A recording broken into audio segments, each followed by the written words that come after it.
नमस्कार दोस्तों, हमारे YouTube चैनल पर आपका फिर से स्वागत है जिसका नाम है टीचिंग मेथड्स। दोस्तों, आज हम देखेंगे गणित की शिक्षण विधियों के 15 अति महत्वपूर्ण प्रश्न। तो चलते हैं मित्रों, बिना कोई देर किए पहले प्रश्न पे। पहला प्रश्न देखते हैं मित्रों। पहला प्रश्न है कि रमन कक्षा में प्राप्त अनुभवों के आधार पर गणित की समस्याओं को स्वयं हल कर सकता है, तो यहाँ किस शैक्षिक उद्देश्य की पूर्ति हो रही है। देखिए मित्रों, मैंने पहले भी बता दिया कि जो शैक्षिक उद्देश्य चीज़ है, ये जो शैक्षिक उद्देश्य है अपने, ये आपने इंटर्नशिप के दौरान ही सीख लिया है ना।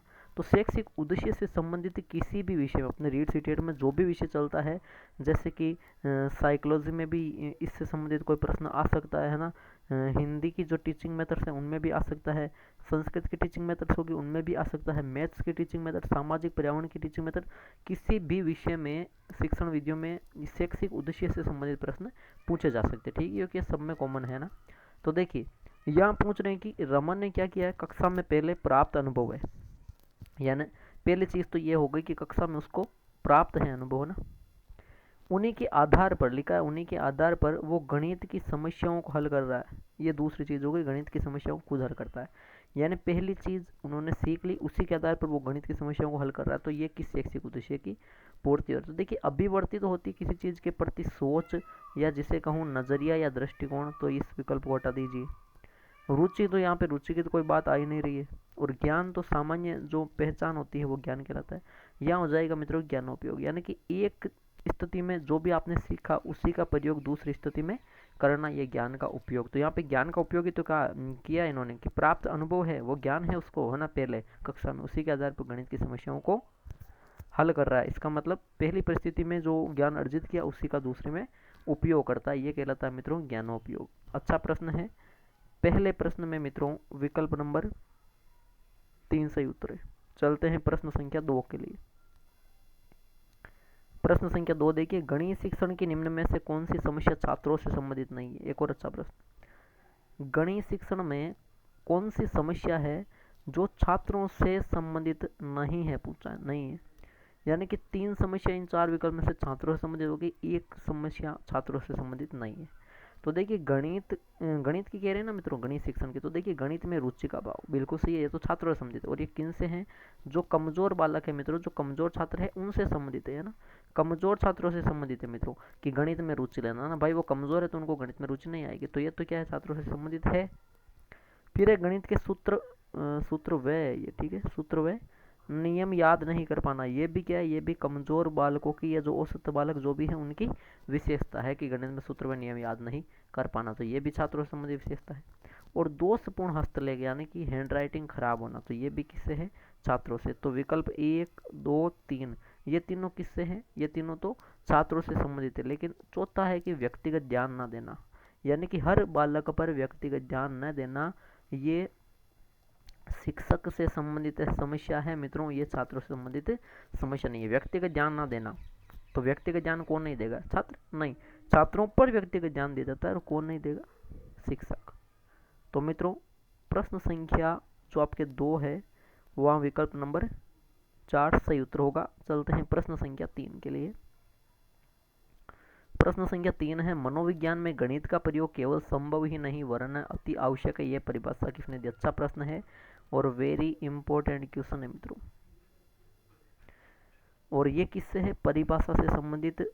तो 1 से 2 प्रश्न परिभाषा के गणित में डेफिनेटली आएंगे, तो इसलिए ये मैं परिभाषा सारी तैयार करवा रहा हूँ आपके लिए। मनोविज्ञान में गणित का प्रयोग केवल संभव ही नहीं वरन अति आवश्यक है, यानी मनोविज्ञान में गणित का प्रयोग केवल संभव ही नहीं बल्कि क्या है, आवश्यक से भी आवश्यक है, अति आवश्यक है। ये परिभाषा किसने दी मित्रों, ये दी है आपके हर्बर्ट स्पेंसर ने। किसने दी मित्रों, हर्बर्ट स्पेंसर ने कहा कि मनोविज्ञान में भी गणित का प्रयोग संभव ही नहीं बल्कि अति आवश्यक है। ठीक है, तो ये तो इसका राइट आंसर हो जाएगा मित्रों।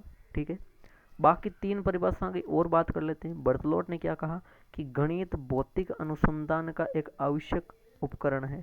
गणित भौतिक अनुसंधान का आवश्यक उपकरण है मित्रों, क्या आवश्यक उपकरण है ना। गणित भौतिक अनुसंधान का आवश्यक उपकरण है, ये बर्तलोट ने कहा था। होगबेन ने तो पता ही है, सभ्यता और संस्कृति का गणित क्या है, दर्पण है। सभ्यता और संस्कृति का दर्पण कौन है मित्रों? गणित है। किसने कहा?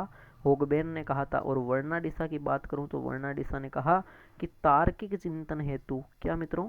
तार्किक चिंतन करने हेतु गणित क्या है? एक शक्तिशाली साधन है। ये वर्नाडिसा ने कहा था कि तार्किक चिंतन हेतु गणित विषय एक शक्तिशाली साधन है। ये वर्नाडिसा ने कहा। होगबेन ने कहा सभ्यता व संस्कृति का दर्पण गणित है। बर्तलोट ने कहा गणित भौतिक अनुसंधान का एक आवश्यक उपकरण है, जबकि मनोविज्ञान में गणित का प्रयोग केवल संभव ही नहीं वरन अति आवश्यक है। ये परिभाषा दी है मित्रों हर्बर्ट स्पेंसर ने। याद रखिए चारों परिभाषाएं वेरी इंपॉर्टेंट है। तो दोस्तों विकल्प नंबर 1 सही हो जाता है आपके प्रश्न संख्या 3 में। चलते हैं प्रश्न संख्या 4 पर। एक और शानदार प्रश्न है चौथा। गणित में शिक्षण में सूत्र या नियम रचना हेतु सर्वोत्तम विधि कौन सी है? गणित शिक्षण में करना क्या है? सूत्र या नियम बनाना है, बस ये ध्यान रखो ना। तो इसके लिए सर्वोत्तम विधि कौन सी है ये पूछा। सूत्र या नियम की रचना करनी। संश्लेषण विधि क्या होती है? संश्लेषण विधि होती है जो अंश से पूर्ण की ओर चले। अंश से पूर्ण की ओर चले। पहले टुकड़े किए हुए हैं है ना, उनका सारों का जब एक चीज बनाएंगे, ये होती है संश्लेषण, है ना। संश्लेषित कर दिया गया है ना, एकत्रित कर दिया। विश्लेषण में होता है विस्तार, इसकी उल्टी हो जाएगी, पूर्ण से अंश की ओर हो जाएगी। पूर्ण से अंश की ओर हो जाएगी। देखिए सीधा सीखना है तो बिल्कुल स्क्रीनशॉट ले लीजिए इस चीज का। पूर्ण से अंश की ओर एक चीज है, फिर उसके क्या कर दिए? टुकड़े कर दिए मित्रों, ठीक है। ये हो जाएगी विश्लेषण विधि। अब बच्चे निगमन विधि। निगमन विधि में नियम दे रखे होते हैं, बनाने क्या पड़ते हैं हमें? उदाहरण। नियम से उदाहरण की ओर चलनी पड़ती है ना। यहाँ लिखा है सूत्र या नियम की रचना। यहाँ तो नियम तो दे रखा है, तो ये भी नहीं होती है, ये भी नहीं होती है, ये भी नहीं होती। इसका मतलब विकल्प नंबर 4 सही होगा। कैसे? आगमन विधि। आगमन विधि में लिखा है कि उदाहरण तो दे रखे हैं, लेकिन आपको उदाहरण से क्या बनाना है मित्रों? नियम बनाना है। उदाहरण तो दे रखे हैं, उदाहरण से नियम की रचना करनी है। यहीं पे कह रहे हैं सूत्र या नियम की रचना करनी है, और यहाँ पे नियम की रचना हो रही है, यानी आगमन विधि इसका सही उत्तर हो जाएगा। गणित शिक्षण में कोई सूत्र या नियम रचना हेतु। तो मित्रों विकल्प नंबर 4 सही हो जाता है प्रश्न संख्या 4 में। चलते हैं प्रश्न संख्या 5 के लिए। प्रश्न संख्या 5 देखिए। गणित प्रश्न पत्र की मुख्य विशेषता। गणित प्रश्न पत्र है, उसकी मुख्य विशेषता होती है कि वह गणित में जो प्रश्न पत्र बनता है, जैसे कि ये प्रश्न पत्र ले लो मेरा वाला वीडियो का ना, या फिर आपके जो रीट सीटेट में जो एग्जाम में बनेगा वो प्रश्न पत्र, उसकी मुख्य विशेषता क्या होती है ये आपको जानना बिल्कुल जरूरी है। तो पहली चीज है कि वो कैसी होनी चाहिए? मुख्य विशेषता पूछी, यहाँ ध्यान देखना, मुख्य विशेषता ना विषय वस्तु की संपूर्णता पर आधारित न हो। तो देखिए आपके जो भी पेपर बनेगा, जितने भी टॉपिक है गणित में, तो उन सारों से बनेगा, यानी कि विषय वस्तु संपूर्णता पर आधारित होना चाहिए। यहाँ कह रहे न हो, तो इस विकल्प को हटा दीजिए। फिर है गत वर्ष के प्रश्न पत्र पर आधारित। तो ये चीज ठीक है, लेकिन ये जरूरी नहीं हो कि गत वर्ष का प्रश्न पत्र पर आधारित हो। अब जैसे इस बार क्या है कि कुछ सब्जेक्ट में कुछ टॉपिक नए जोड़े गए ना, पिछली बार वो नहीं थे, तो गत वर्ष के प्रश्न पत्र पर आधारित नहीं हो सकती। इसका मतलब विकल्प पहला और तीसरा हट गया, तो उपयुक्त सभी भी नहीं होगा। एक ही विकल्प बचा है, वो इसका उत्तर हो जाएगा दूसरा। उद्देश्यों की प्राप्ति करा सके, बिल्कुल सही है। ये जो गणित प्रश्न पत्र हम बना रहे हैं, शिक्षक बना रहा है, तो किस लिए बना रहा है? उसका कोई उद्देश्य होता है ना। जिस उद्देश्य के लिए वो बना रहा है, उन उद्देश्यों की पूर्ति हो सके, उन उद्देश्यों की प्राप्ति हो, है ना। इसे मूल्यांकन की कौन सा गुण कहते हैं? इसे मूल्यांकन का वैधता गुण कहते हैं मित्रों, याद रखना। तो मित्रों प्रश्न संख्या जो आपके 5 है, वहां पे विकल्प नंबर 2 सही हो जाता है। चलते हैं प्रश्न संख्या 6 के लिए। प्रश्न संख्या 6 है मित्रों, मूल्यांकन शिक्षण प्रक्रिया का एक अभिन्न अंग है, क्योंकि इसके द्वारा। देखिए मूल्यांकन जो शिक्षण प्रक्रिया चलती है उसका एक अभिन्न अंग है, तो क्यों है? इसके द्वारा क्या होता है?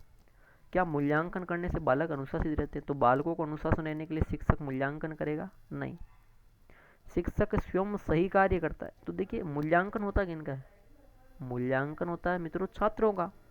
भाई छात्रों का ही तो मूल्यांकन किया जाता है। तो यहाँ लिखा शिक्षक स्वयं सही कार्य करेगा? नहीं, शिक्षकों का नहीं हो रहा मूल्यांकन। फिर है कि शिक्षक का बालकों पर प्रभाव बना रहता है। अब देखिए जो बालकों पर प्रभाव रहेगा मित्रों, तो ये प्रभाव सकारात्मक भी रहता है और नकारात्मक, दोनों प्रकार का रहता है ना। तो मित्रों मूल्यांकन किस लिए किया जाता है? ताकि बालकों पर सकारात्मक प्रभाव पड़े, जो भी रिजल्ट आए मूल्यांकन से वो सकारात्मक, वो मित्रों पॉजिटिव आए। तो यहाँ पर तो ये है कि बालकों पर प्रभाव बना रहे। अब बालकों में तो भयपूर्ण वातावरण भी रहता है कुछ से मूल्यांकन करने से ना, जैसे कमजोर बालक, तो फिर इस विकल्प को भी हटाऊंगा। विकल्प नंबर तीसरा सही होगा कि अध्यापकों को शिक्षण की सफलता का पता चलता है। भाई शिक्षण प्रक्रिया में जो उसने मूल्यांकन किया, तो क्या शिक्षण प्रक्रिया सफल हुई है या नहीं हुई है, ये इसका राइट आंसर हो जाएगा मित्रों, है ना। भाई मूल्यांकन करने से ही तो शिक्षण प्रक्रिया की सफलता या असफलता का शिक्षक को पता चलेगा। तो मित्रों विकल्प नंबर 3 सही हो जाता है प्रश्न संख्या 6 में। चलिए प्रश्न संख्या 7 की तरफ। गणित शिक्षण में नवाचार संबंधित है। अच्छा प्रश्न है कि गणित शिक्षण है उसमें मित्रों नवाचार है वो किसी से संबंधित है। नवाचार क्या होता है? नवाचार होता है जैसे कि अभी इस प्रश्न में पढ़ेंगे, ठीक है।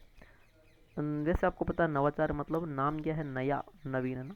तो देखिए गणित की पाठ्य पुस्तक से नवाचार नहीं हो सकता, क्योंकि पाठ्य पुस्तक का तो क्या है, सैद्धांतिक ज्ञान होता है, इसका शुरुआत से ही प्रयोग हो रहा है ना, प्राचीन काल से प्रयोग हो रहा है, तो ये तो प्राचीन चीज़ है ना, तो इसको मैं हटा दूंगा। पाठ्यक्रम की बात करूँ तो क्या पाठ्यक्रम हर वर्ष बदलता है? नहीं। तो ये भी क्या है, ये भी एक प्राचीन चीज़ ही है, नवीन नहीं है, ये नवाचार नहीं है इसमें भी ना।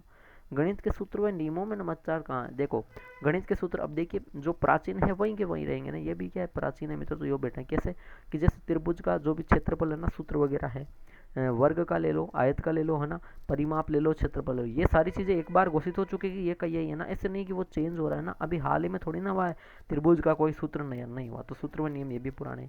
मित्रों गणित शिक्षण विधियों का जो प्रयोग है या ना शिक्षण विधियों का प्रयोग है वो नया है।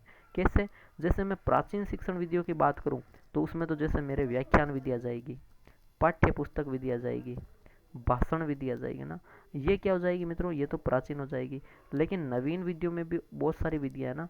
नवीन में जैसे नवीन शिक्षण विधियों में जैसे समस्या समाधान विधि है, हर्बर्ट की पंचपदी, मूल्यांकन विधि है ना।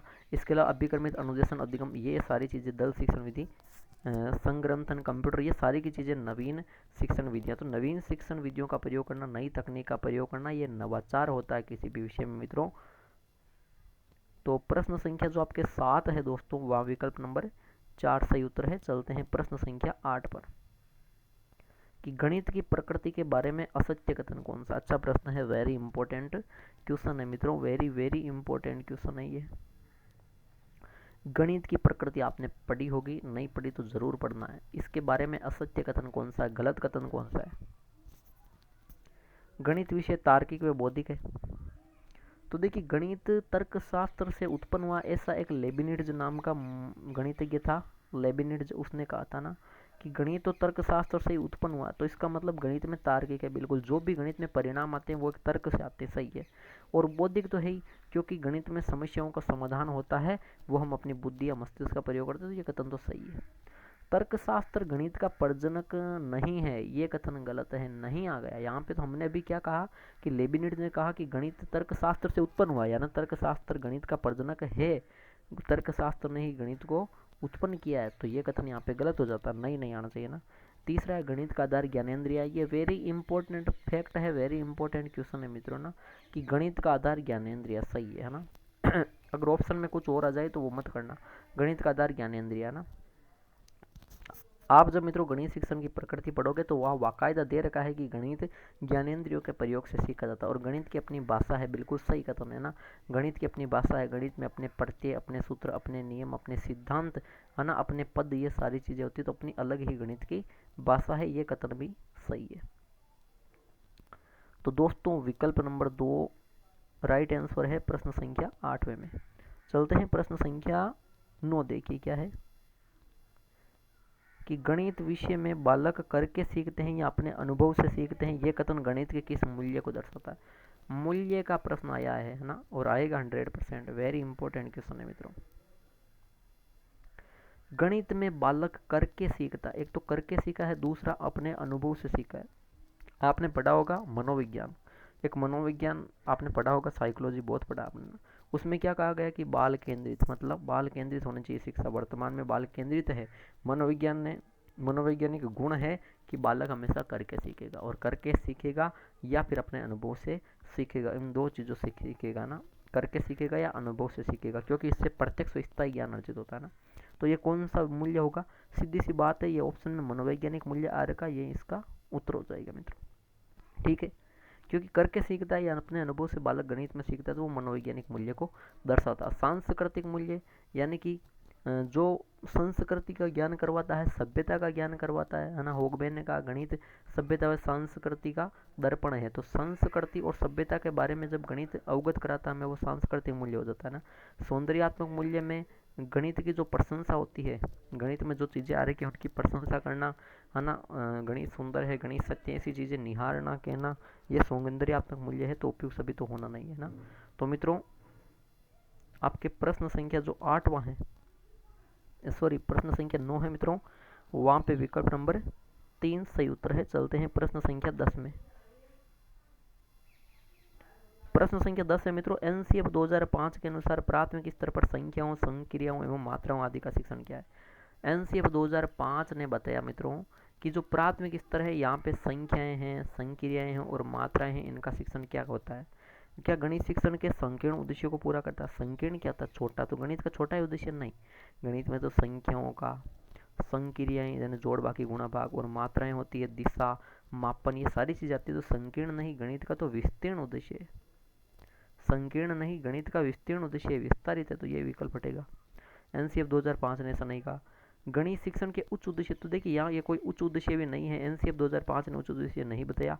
एनसीएफ 2005 ने कहा मित्रों कि विकल्प 2 सही हो जाता है, यानी कि इन्होंने कहा कि बच्चों की जो चिंतन प्रक्रिया, बच्चे जो सोचते हैं उसका गणितीकरण कर दो। बच्चों की चिंतन प्रक्रिया का गणितीकरण करने के उद्देश्य को पूरा करता है क्या? जब प्राथमिक स्तर पर संख्याएं, संक्रियाओं आदि का शिक्षण बालक को करवाया जाए, ऐसा कहा था एनसीएफ 2005 ने, नेशनल कैरिकुलम फ्रेमवर्क 2005 ने। मित्रों प्रश्न संख्या 10 में विकल्प नंबर 2 सही उत्तर हो जाता है। चलिए प्रश्न संख्या 11वें की ओर।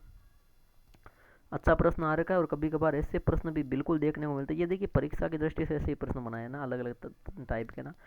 अब मैंने इसको थोड़ा सा घुमा के बना दिया। व्याख्यान विधि आपने पढ़ी है तो बिल्कुल सही करोगे। व्याख्यान विधि में शिक्षण का केंद्र बिंदु कौन होता है? एक तो ये, और कौन नहीं होता ये है ना, कि व्याख्यान विधि में शिक्षण का केंद्र बिंदु रिक्त स्थान होता है, न कि रिक्त स्थान, है ना।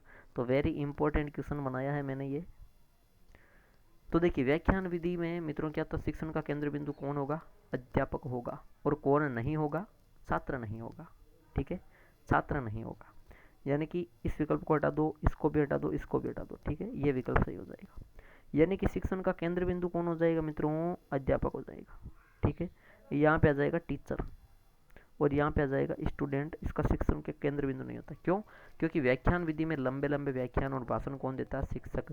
यानी कि मित्रों इसमें अध्यापक या जो शिक्षक है वो क्या रहता है? वो ज़्यादातर सक्रिय रहता है, सर्वोत्तम सक्रिय रहता है। और जो छात्र होता है मित्रों, छात्र क्या रहता है? उन व्याख्यानों को बैठे बैठे निष्क्रिय श्रोता बनकर सुनता रहता है, यानी छात्र निष्क्रिय रहता है। मित्रों विकल्प 1 सही उत्तर है प्रश्न संख्या 11वें में। चलते हैं प्रश्न संख्या 12वें में। मित्रों प्रश्न संख्या 12वां क्या कह रहा है? कक्षा में गणित शिक्षण के साथ साथ आयोजित की जाने वाली मासिक परीक्षाओं की आवश्यकता होती है, तो किस लिए? देखिए कक्षा में जो गणित शिक्षण करवाया जाता है उसके साथ साथ हर महीने का जो टेस्ट होता है, मासिक टेस्ट है ना, मंथली टेस्ट, मासिक परीक्षाएं, तो वो क्यों करवाते हैं? उनकी क्या आवश्यक है? क्या छात्रों की कमजोरी दूर करवाने के लिए? देखिए मासिक टेस्ट से ही छात्रों की कमजोरी दूर हो जाएगी? नहीं, है ना। तो इस विकल्प को हटा दो। छात्रों को वार्षिक परीक्षाएं उत्तीर्ण कराने के लिए, तो मंथली टेस्ट से वार्षिक परीक्षाएं कैसे उत्तीर्ण कराओगे ना? मंथली टेस्ट तो अपनी जगह है, वार्षिक परीक्षाएं अलग है ना। फिर है छात्रों की गणित के प्रति रुचि बढ़ाने के लिए। आपको पता है जो कमजोर बालक है ना, तो कमजोर बालक तो मंथली टेस्ट से भी क्या है, घबराते हैं, कभी कभार नहीं देते हैं, कभी कभार स्कूल भी नहीं आते हैं ना, तो उनकी तो गणित में रुचि या बढ़ने का सवाल ही नहीं है मित्रों। यहाँ लिखा छात्रों को अधिक अभ्यास कार्य करवाने के लिए, बिल्कुल सही है। ये हर टाइप के जो बालक हैं उनके लिए है ना, कि अधिक अभ्यास कार्य होगा इससे छात्रों का ना।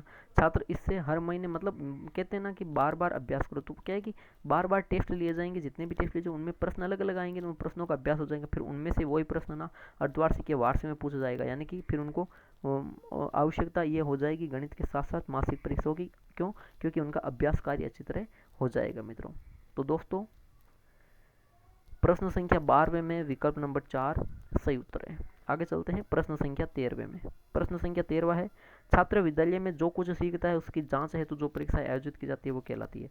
देखिए छात्र ने विद्यालय में जो कुछ सीखा है, बस ये ध्यान रखना, जो कुछ सीखा है विद्यालय में उसकी जांच हेतु जो परीक्षाएं आयोजित की जाती है उनको क्या कहते हैं मित्रों? उपलब्धि परीक्षण, निष्पत्ति परीक्षण, विकल्प एक व दोनों या निदानात्मक। तो निदानात्मक नहीं होगा, निदानात्मक तो होता है जिसमें त्रुटियों, कठिनाइयों, है ना, समस्याओं का पता लगाना, उनकी जानकारी करना, ठीक है, वो होता निदानात्मक। तो इसको क्या कहूँगा कि बालक ने विद्यालय में जो कुछ भी सीखा, यानी क्या सीखा है, यानी कि क्या उपलब्धि अर्जित की है, या फिर क्या कार्य किया, यानी निष्पत्ति, यानी क्या कार्य, क्या परफॉर्म किया है, या कह सकता हूँ क्या ज्ञान अर्जित किया है, यानी कि इसे उपलब्धि परीक्षण कहेंगे, निष्पत्ति परीक्षण कहेंगे और ज्ञानार्जन परीक्षण भी कहेंगे। 3 नाम है इसके, यानी विकल्प 1 व 2 दोनों यहाँ पे सही हो जाते हैं मित्रों। प्रश्न संख्या 13वें में विकल्प नंबर 3 सही है। चलते हैं मित्रों प्रश्न संख्या 14वें में। अच्छा प्रश्न है, वेरी इंपॉर्टेंट प्रश्न है मित्रों। तर्क शक्ति के प्रकार कितने होते हैं? तर्क शक्ति टॉपिक है गणित में आपके, उसके प्रकार कितने हैं, ये वेरी इंपॉर्टेंट क्वेश्चन है। ऐसे प्रश्न आपने नहीं देखे होंगे, ये एक बार एचटेट में पूछा गया मित्रों। एचटेट लेवल 1 का प्रश्न है ये मित्रों, मैथ्स में पूछा गया था। तर्क शक्ति के कितने प्रकार होते हैं? 3, 2, 5 या 4। मैं देखिए ओल्ड एग्जाम के भी जो एचटेट, सीटेट, एमपीटेट और पीटेट सारे है ना, जेटेट, इनके भी मैं जो पेपर देखे हैं मैंने, तो उनके भी प्रश्न मैं लाता हूँ। तो तर्क शक्ति कितने प्रकार, हर जो वीडियो में 15 प्रश्न है मित्रों, उनमें से मैं 2-4 प्रश्न ये रखता हूँ, ठीक है। तो देखिए तर्क शक्ति कितने प्रकार है, 3, 2, 5 या 4। एक देखिए अलग एक है कि जॉन डीवी, जो जेड डीवी थे, जॉन डीवी थे, इन्होंने तो तर्क शक्ति के 5 प्रकार बताए, वो भी मैंने प्रश्न पिछले जो गणित के वीडियो उनमें डाल रखा है। यहाँ पे है कि तर्क शक्ति के सामने तो किसी का नाम नहीं पूछा है कि किसने जॉन डीवी ने बताए, तो यहाँ तर्क शक्ति के मित्रों 2 प्रकार हो जाते हैं, ठीक है। पहला कौन सा है? पहला तो हो जाता है आगमन तर्क शक्ति। तर्क शक्ति क्या होती है मित्रों? तर्क शक्ति किसे कहते हैं? यानी कि तर्क करने की क्रमबद्ध व्यवस्थित जो शक्ति होती है वो आगमन। और दूसरा होता है मित्रों निगमन, ठीक है। और अब आगमन क्या होता है, निगमन क्या था, जो विधियां हैं वहीं की वहीं है ना, वही तर्क शक्ति है, ठीक है, याद रखना। अच्छा प्रश्न है मित्रों। प्रश्न संख्या 14 में विकल्प नंबर 2 सही हो जाता है। चलते हैं मित्रों प्रश्न संख्या 15 पर। आज का अंतिम प्रश्न है मित्रों। प्रश्न संख्या 15 कह रहा है, निम्न में से कौन गणित का प्रयोग नहीं कर रहा है? गणित का प्रयोग नहीं कर रहा है, कौन से विकल्प नहीं हो रहा? सीता सब्जी वाले से सब्जी खरीद रही है। आपको पता है सब्जी खरीदेगी तो वो कहेगी, मतलब पहले तो क्या है, उसको जो भी जितनी सब्जी खरीदनी तो वो क्या कि तोल में होगी ना, माप तोल में, जैसे कि 1 किलो होगी या 2 किलो होगी, जितनी भी है ना। फिर उसके पैसे होंगे जैसे 40, 50, 60, 80 जो भी होंगे ना, तो ये रुपये किलो, ये तो गणित के प्रयोग हो रहे हैं मित्रों, ठीक है। रमन अपने पिता की दुकान का बही खाता जांच रहा। बही खाते में क्या आएंगे? दुकान का बही खाता में हिसाब किताब आएगा, तो यहाँ पर भी क्या हो रहा है, गणित का प्रयोग होगा। हिमानी धूप में सूख रहे कपड़ों को गिन रही है। गिन रही यानी गिनती, गणना, गण धातु से ही तो गणना, ये गणित बनी है, तो यहाँ पर भी प्रयोग हो रहा है। लेकिन कृष्ण अपने पिता के साथ काम कर रहा है, तो काम कर रहा है वो पता नहीं क्या काम कर रहा है, तो इसमें गणित का यहाँ पर कोई प्रयोग नहीं हुआ है मित्रों। अच्छा प्रश्न है, सरल प्रश्न है, तो विकल्प 2 सही हो जाएगा मित्रों प्रश्न संख्या 15 में। तो दोस्तों ये थे आज के maths teaching methods, maths pedagogy गणित शिक्षण विधियों के 15 अति महत्वपूर्ण प्रश्न। आशा करता हूँ कि वीडियो आपको अच्छा लगा, तो बिल्कुल वीडियो को लाइक कीजिए, ज़्यादा से ज़्यादा अपने मित्रों के साथ शेयर कीजिए, और कमेंट बॉक्स में ज़रूर अपना स्कोर भी कमेंट कीजिए कि 15 में से आपके कितने प्रश्न सही हो रहे हैं। और जिन्होंने हमारा चैनल सब्सक्राइब नहीं किया प्लीज़ सब्सक्राइब कीजिए, ठीक है दोस्तों, धन्यवाद।